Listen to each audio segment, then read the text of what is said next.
বিশ্বমানের হাসপাতাল প্রতিষ্ঠার জন্য আমাদের যে আন্দোলনটা, তার পয়লা যৌক্তিকতা হলো যে এই অঞ্চলে বিশ্বমানের ভালো কোনো হাসপাতাল নাই। এটা হলো আমাদের এখানে যদি হয় তাহলে খুলনা এবং রাজশাহীর বিরাট একটা অংশ এই স্বাস্থ্যসেবা গ্রহণে তারা সুযোগটা পাবে।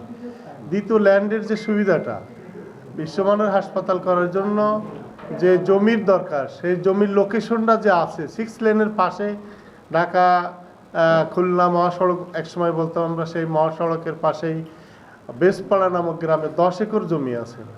এছাড়াও যদি জায়গা জমি লাগে তাহলে আমাদের এখানকার বিশিষ্ট দাতা, তাদের অনেক জমি আছে, তারাও নিজেরা আরও কিছু জমি দিতে সম্মত আছে।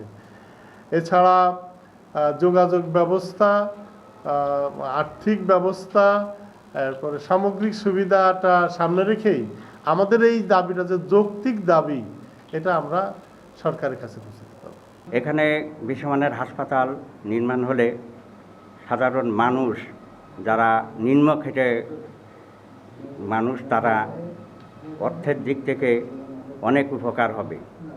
যাদের অর্থ কোটিপতি মানুষ, তারা বিভিন্ন জায়গায় যেতে পারে, কিন্তু খেটে খাওয়া মানুষের, হতদরিদ্র মানুষ, তারা কিন্তু এই নিকটে যখনই পাবে ভালো স্বাস্থ্য সেবা, তখন তাদেরই উপকারে কালীগঞ্জ বেসপাড়ায় যাতে এই হাসপাতাল নির্মাণ হয়, তার জন্য আপনাদের সুন্দর লেখনির মাধ্যমে আমাদের এই হাসপাতাল যাতে আদায় হয়, তার জন্য আমি উদাত্ত আহ্বান রাখছি।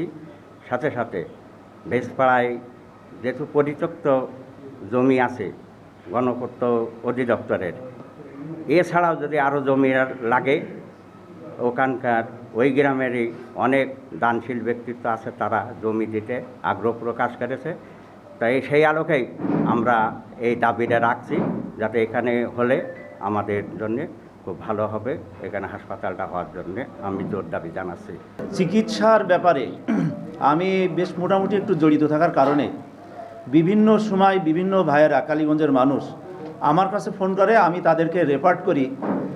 অনেক সময় যশোর ইবনে সিনা হাসপাতালে রেফার করি, সেখান থেকে 2-3 ঘন্টার ভিতরেই বলে যে ভাই এখানে হলো না, ঢাকা মেডিকেলে যেতে হবে, ভাই এখানে হলো না।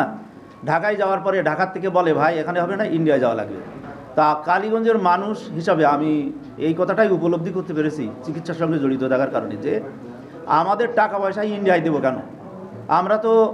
আমরা তো বাংলাদেশের মানুষ, আমাদের টাকা পয়সা সব ইন্ডিয়ায় চলে যায়। আমরা ইন্ডিয়ায় টাকা পয়সা দিতে চাইনি।